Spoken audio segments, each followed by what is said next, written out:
Nik Knighton is an occupational therapist and trained lymphedema practitioner, first completing her Voderschule training in Austria back in 2000. She has since built deep expertise across lipedema, lymphedema, and persistent pain, working in both public rehabilitation services and private practice. Nik is also a Pain Revolution local pain educator, bringing evidence-based pain science to rural and regional communities. Her work blends sensory processing, interoceptive awareness, and trauma-informed care, giving her a uniquely holistic lens on how people experience and manage pain. Welcome back to the Lipoedema Podcast. We are your hosts, Shell. And Tiana, and today we have a very special guest, occupational therapist and lymphedema practitioner from Victoria. It's Nik Knighton. Nik, thank you so much for joining us today. It's my pleasure. It seems ages ago that we booked this in, and now it's today. I know. We're here. We're here finally. So I heard you do a talk about pain, specifically about pain at the Lipoedema Australia conference last year. Yeah. And it moved me so much that I went up to you very courageously at the end and gave you our business card. And I said, please come on the podcast and talk about pain. So I'm just so grateful that you could come and talk to us today. I really appreciated that, and it's great to have this opportunity. Yay. All right, well, let's get into it. So I'm really curious. Let's start at the beginning. What first brought you to lipedema specifically in your professional awareness? Yeah, so I first became aware of it when I was doing VODA lymphedema training, manual lymphatic drainage, and in the early stages of that, where you're just learning the hand skills. And that was very theoretical. We saw pictures and it was talked about. And at that stage, I was a massage therapist. And while I was practicing as a massage therapist, I probably saw a handful of clients. I saw a woman in her 70s who had knee replacements while I was working with her. And so I got to see the healing and recovery of surgery and the management of that. But it was more when I became an occupational therapist and worked in a lymphedema clinic where I got to see the full spectrum of people with lipedema. And also at that time, I started working in a pain rehab clinic. So I also saw clients come through with lipedema through the pain clinic who hadn't been diagnosed. And so had to do that kind of introduction of this could be a possibility and encourage them to have the support that way. But likewise, the people in the lymphatic service, lymphedema clinic, were not getting the pain support. That's fascinating. Yeah, it's kind of separated, isn't it? I mean, I never knew that my pain was associated with lipedema. And sometimes I still question that, honestly. Yeah. Yeah. And the thing of it is, some of it will be associated with lipedema and some of it might not be. Yeah. I'm looking forward to diving into that a little bit more. So, Mhm. the bio mentions that your practice is constantly evolving as you learn from each person you work with, which we love that. How has listening to people with lipedema specifically shaped your understanding of pain? It just keeps me reflecting on how complex pain is, how unique and individual. I think, particularly with lipedema, there's aspects around self-identity and body image and perception of body, listening to body sensations. And in particular, in terms of what I do with the person, but it's about meeting the person where they're at. And it's overwhelming to open up that possibility. It's been really challenging at times to just go, my gut and everything, and the person just fits the profile, and it hasn't even been part of their radar. And just to be able to gently offer that diagnosis and to give them the support and just go, look, this is quite big. If you go away, It is really big. yeah, and to just help them focus on the little steps, adjustment, that kind of thing. Because there is that benefit and challenge of diagnosis. It can be really validating and also overwhelming. So, I guess the trickiness of navigating that. Yeah, and you'd probably see both ends of the spectrum when you do mention the word and mention what it means. What has that surprised you? What has that looked like for you in practice? And I'm sure it's varied. So the word lipedema and what it means, I guess, I think that there's some of the language around lipedema has changed out there. I really liked when they took the concept of suffering and victim out of the support groups. And it's a challenging thing to say, yes, there's these genetic aspects that is just the cards you've been dealt. But as someone who works with someone with lipedema, you want to be able to give them the confidence and understand that there's a lot that you can do. But it's a massive routine. I had to check myself at some point with a client where I was being really naggy and about something. And I'm just like, hang on, let's think about all the things you are actually doing really well.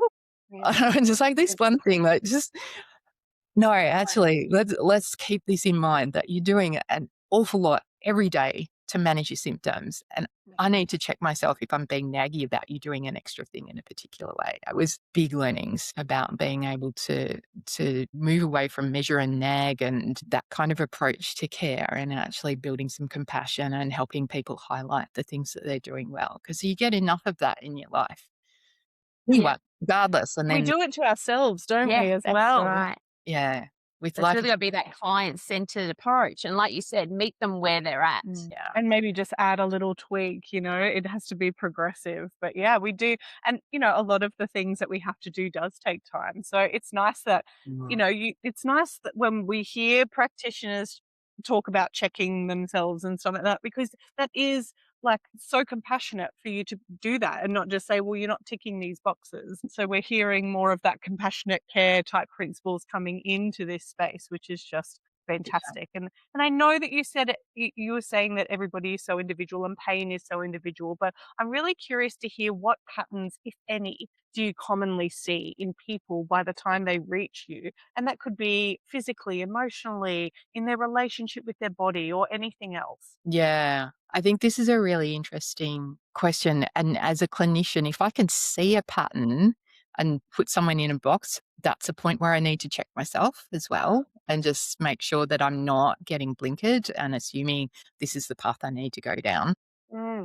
But there is that pattern of pushing through with daily life and not noticing body symptoms because of working, parenting, caring for other people, putting other people's other needs first. And it's common across persistent pain.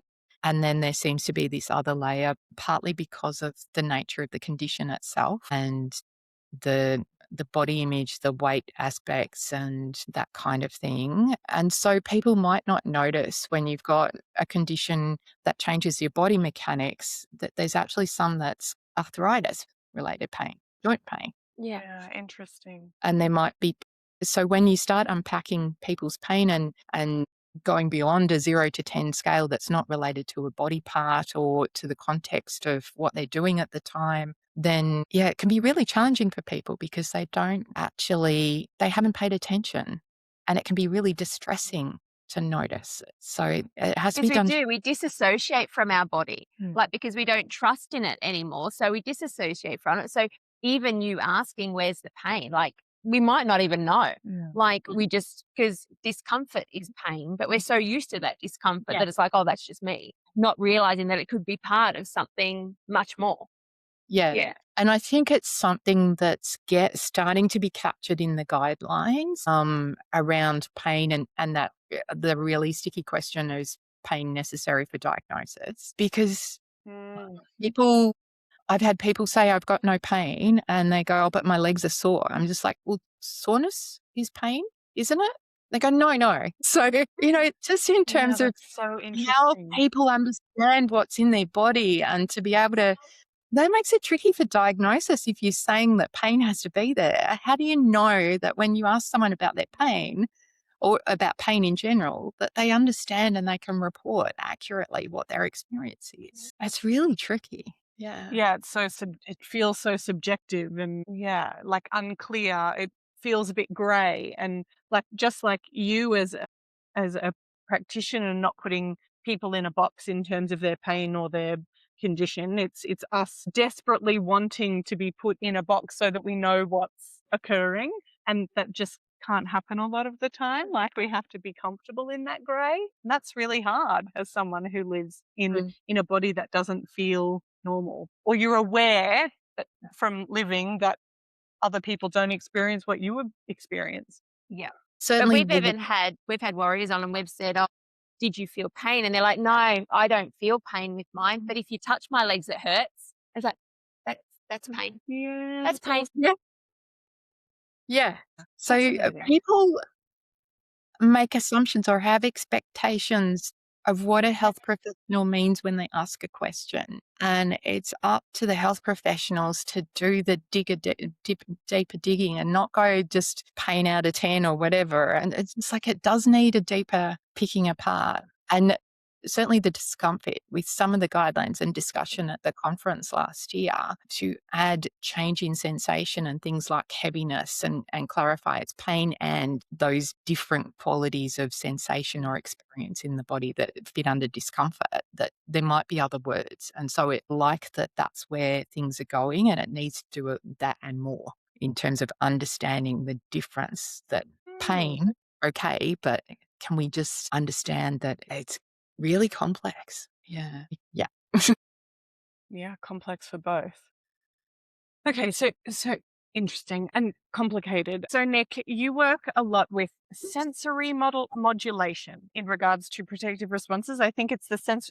You're going to need to explain that to me. Before we go into the question, can you please explain what Yeah. sensory modulation is? Yeah, I think so. Sensory modulation needs to be considered separate to protective responses. Sensory modulation is changing how you feel using information from your senses. So one thing might be to use a weighted blanket. So you're using touch input, to use smell to feel calmer, to look at images or change the lighting in a room. It'd be really interesting to switch a light down. And I commonly do that with clients because they might be light sensitive and they go, no, it's fine. And then I do the test of switching the light off and they go, yeah, that feels better.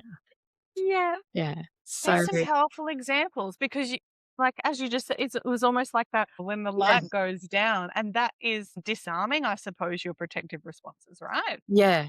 And we don't sometimes know.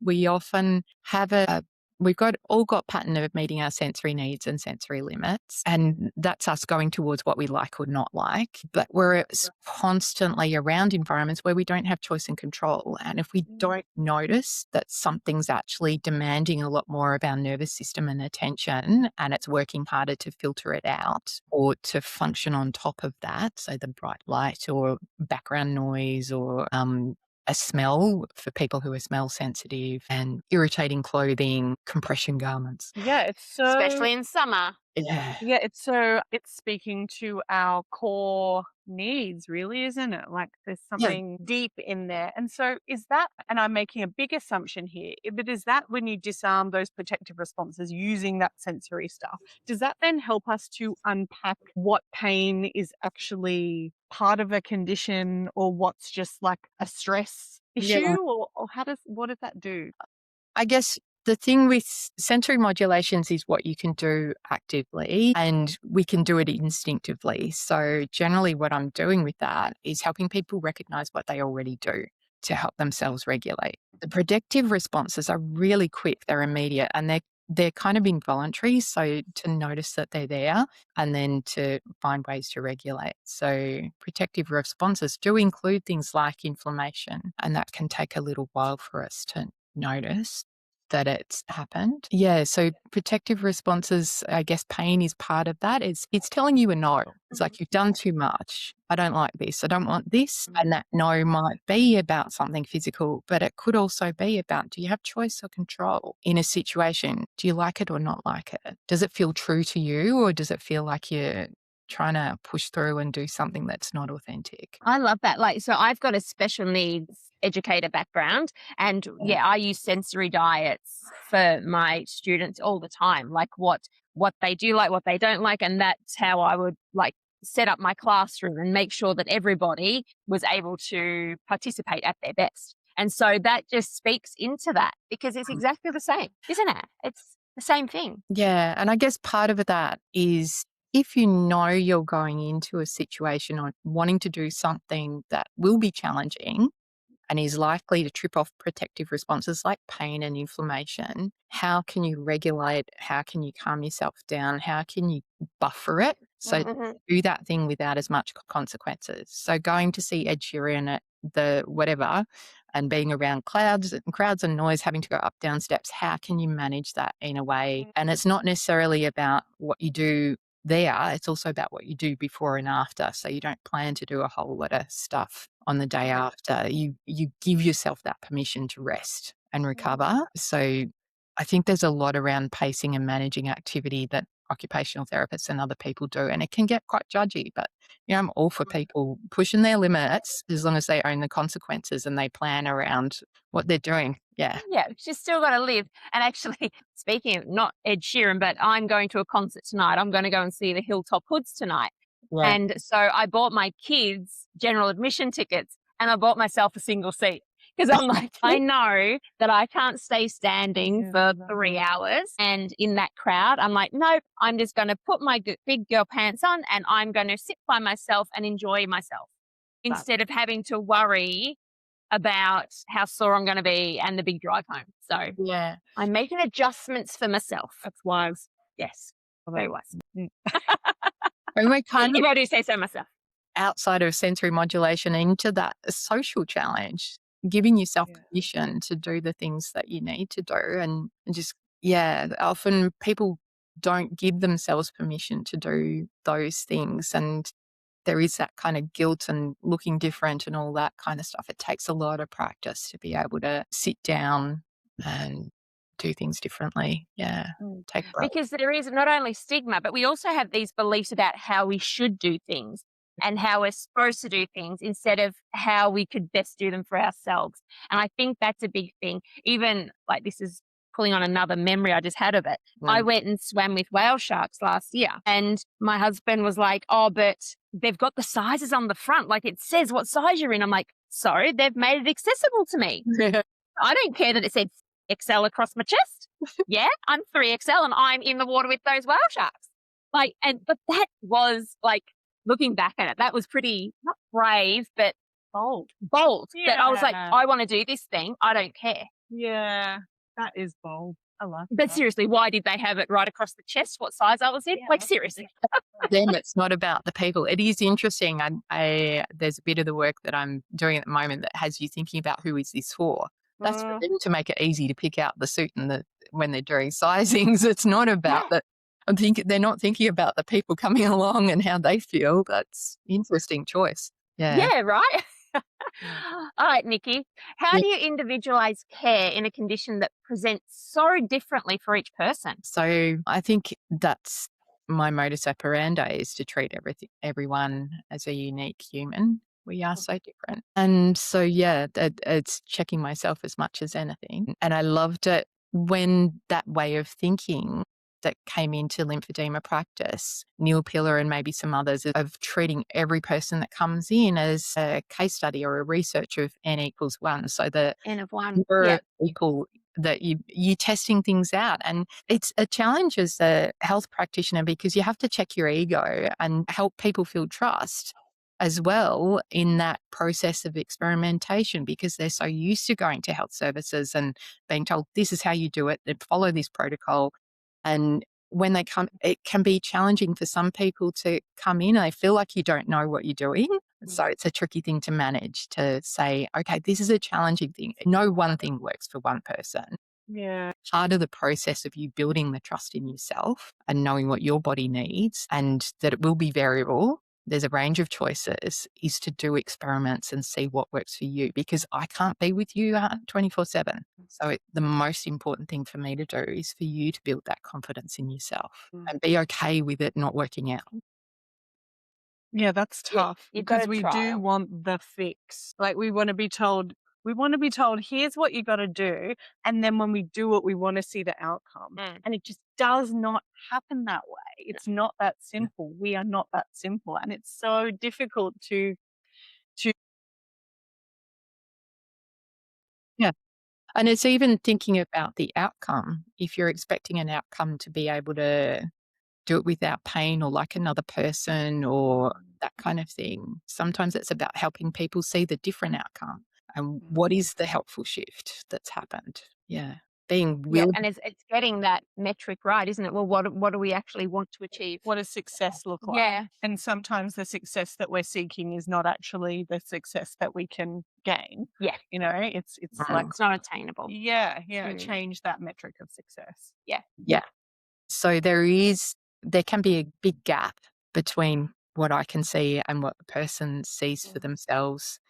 And that's part of the challenge, is validating where they're at, and meeting them where they're at, because it's a little dance. Yeah, Yes. it would be. Yes, and even getting the information of where are they truly at. Like that would even be hard, because a lot of us, when we go to someone, we know what to say. We've repeated this spiel in our heads so many times that we know what you want to hear, and we're going to tell you that. Yeah, I think I don't know what's harder, working with someone who hasn't even heard of lipedema, or working with someone who's heard everything and knows all the details. And sometimes to challenge some of where I can see they've made assumptions about what works for them and what doesn't. Yeah. And to say, okay, yes, I know, I can see actually when you tried flat neck compression, or you tried to do a particular type of exercise, it didn't work in that context at that time. But would you be open to trying it in a different way, or, below knee rather than full goes, or, Yeah, let's modify it a little bit and see if we can get any traction with that. Don't throw the baby out with the bathwater. Yeah. It doesn't work. I know that's part of, if they've had exposure to a really medical approach that says this is gold standard, you have to be in class, whatever, and this, and wear them 24/7, and rules. It's just, no. And I love that about, this new way of practitioners coming in with that open-mindedness. Is like, yep, we do have a gold standard, and there are things that are evidence-based that help, but there is a whole spectrum of other things that could help you in this time of your life, in this context. And so it's nice to have those options. But damn, I just want somebody to tell me what to do and then it works. I know. I want it to be simple. Yeah, it's not that simple. Yeah. No. And the best thing for clinicians, and I've had to do it multiple times, I'm just like, I'm sorry, I can't give you the pill or the fix or the magic wand. It's hard work, and I'm with you through this process if you're happy to work it. That's nice. Yeah, we've got to work together. So, Nikki, when resources are limited, what supports or interventions tend to offer the biggest return on quality of life? The real simple things: breathing out, exhaling. Yeah, just a simple way. Yeah, I think breathing is one of the things that if someone starts and I can see them, they're going towards square breathing, I almost want to just start with breathing out, and that creates room for a breath in. It's naturally going to be calming. It works with your parasympathetic nervous system. So it's a really simple way that you can calm yourself down quite easily. And given that there's a bit in terms of the pain response with lipedema that can be around that hypoxia, that cellular oxygen exchange, to adjust that from this top end rather than the cellular end, and trying to manage it in that way can be a helpful thing. And just being able to reduce that gripping, holding on from pain and tension and distress and all the stuff, and let some of that go is helpful. Moving your body, and that can get out some of this grippy stuff, but it helps move the fluid, can be regulating in itself. Body movement is one of the forms of sensory modulation that works, whether you're bouncing off the walls or you're a bit down-regulated. It can bring you in the middle. Yeah, you would know that, Shelley, from working with a room full of people. You get them all to move, and it's kind of everyone can benefit from that. Yeah. You have to work out all the individual stuff. You get everyone to do it. Yeah. Sleep and rest. That's a big one. Yeah. Allowing yourself to rest. That's big. Stopping, slowing down. Hydration, nutrition, basics of that. Lack of protein in itself can increase people's pain sensitivity and pain experience. Dehydration can do that as well. Yeah. And the big one, self-compassion, being okay with saying no, but also when you want to say a yes, or there is a big yes, saying yes to things, recognizing when you're saying yes and it's really a maybe, or don't really want to. Because your body will tell you no. Yeah. Well, sometimes even when it is a big yes, your body, there's adverse outcomes to doing things because you really want to do it. Like going to the concert and standing up and dancing all night, and you know that the next day, it's gonna, you might suffer a little bit, but the reward outweighed the risk, or you understood that there was that risk and you accepted that, and the reward was still there. It still exists. Like the fun was still had, the joy was still there, the love was still experienced, and then this is just unfortunately something that you just need to go through. Yeah. So is you hard. rest, do gentle movement, you breathe, you do all the things, get on your pump, maybe go to the pool and move. Yeah, all of those things. Yeah. Nikki, what's one message you wished every health professional understood about lipedema? I wrote something good here. And I can't. I love it. Listen. Yeah. Yeah. Listen. Of course. Listen. Start with listening. I know I found myself, particularly with someone coming in first off, I want to do all the education and I find myself going blah, blah, blah, blah, blah.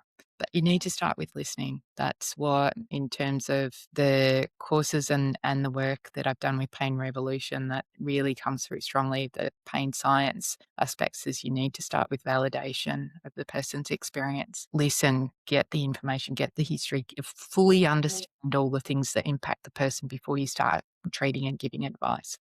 And that can be tricky when someone's desperate for help and they think they know, like all of those things, but it's really important to take your time and listen and check where someone's at so you can get the really good fit. What do you hope people feel more confident doing for themselves after working with you?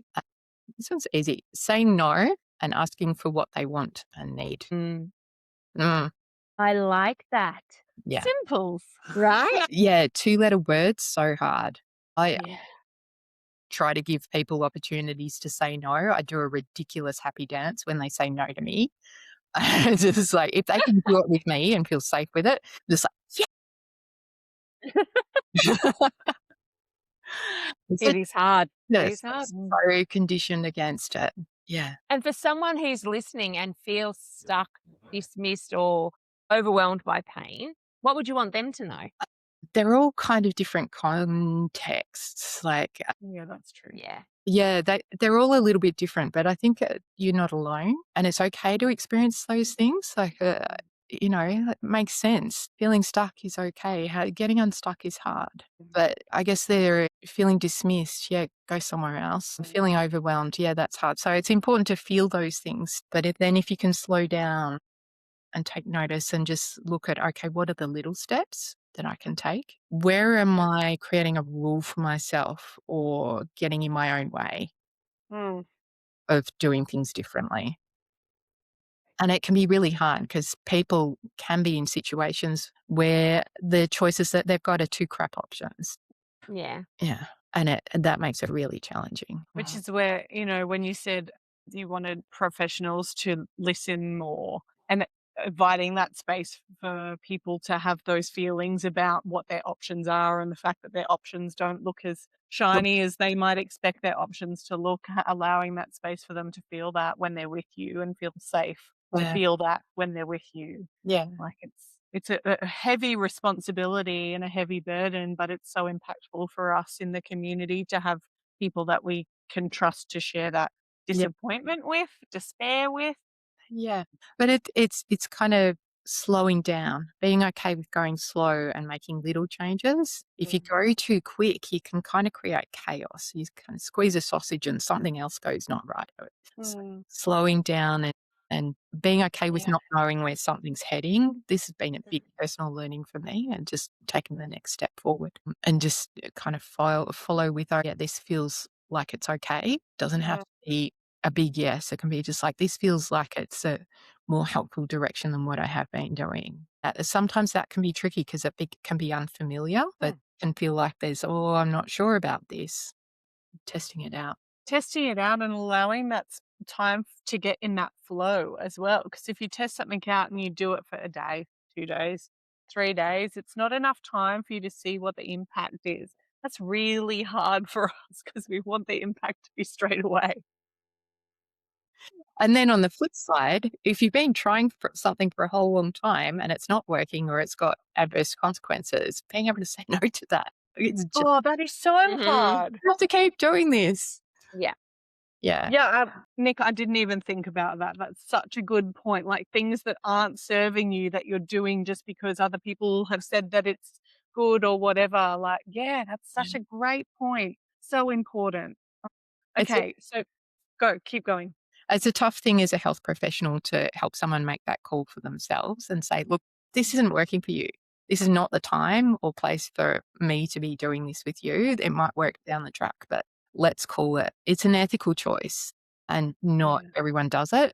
And it's really important that we do that for people to help them say no and recognize, no, this is really, it's not worth the struggle town if it's not a good fit, if it's adding to your load because of whatever reasons. And it's often the other things in their life that they're trying to manage as well.